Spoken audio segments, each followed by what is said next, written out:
All right, we're going to get the panel's thoughts in a moment, but just before we do, just before coming on air, I spoke to the Assistant Treasurer, Josh Frydenberg, about the spill, the antics, the chaos, and where he thinks the government can go from here. Let's take a look.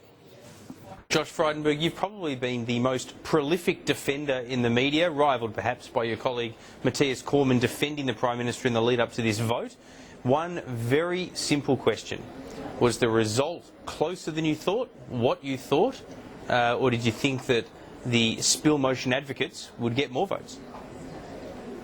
I always thought it was going to be a close result, but as far as the Prime Minister is concerned, it's a good result. That is because... It's a good result. You know, an overwhelming majority of his colleagues have made the decision that his Prime Ministership should continue. Now, they've also sent a very strong message to him that things do need to improve, Peter, and he, in his speech to the party room after the ballot was announced, made it very clear that he was listening and that he would act. And now we have time to change our performance. Is it on a time frame, though? I mean, voters. Being realistic, it's on a time frame, surely, after 40% of his colleagues voted no confidence.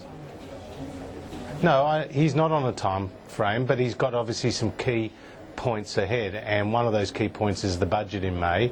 And obviously last year's budget was unpopular in some quarters. But he's got the same treasurer selling it. I mean, you're the assistant treasurer now, but do you think that you can single-handedly drag Joe Hockey over the line when, as you say, last year's budget was a failure?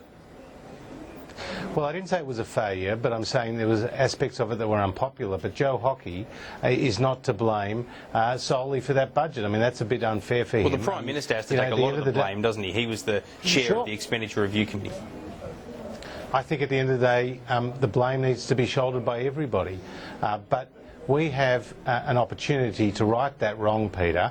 We have an opportunity to listen and now to act as a result of what backbenchers are saying, as a result of what the community is saying.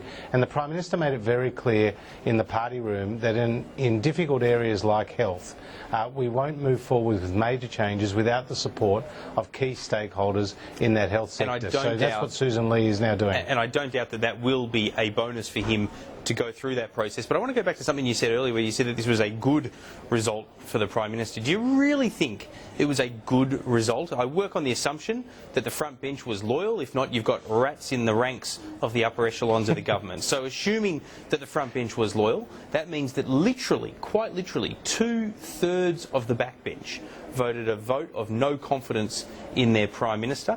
And perhaps the only reason the front bench didn't join in the carnage was because they couldn't, because of convention.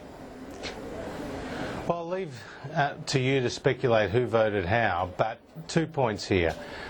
The first is that a majority of his colleagues want to see the Prime Minister to continue, and whether you have spills on the Labor or the Liberal side, in the past they've often been close. And the second point is that when the Prime Minister became then the Leader of the Opposition at the end of 2009, he only won by one vote. But he managed to... That was a completely different situation. I saw Eric Abetz try to say that. He couldn't even keep the smirk off his face at the end of doing so in the interview here on Sky News. I mean, there is no comparison between a spill without a challenger for a Prime Minister versus a leadership showdown like what had never been seen before, quite frankly, in opposition.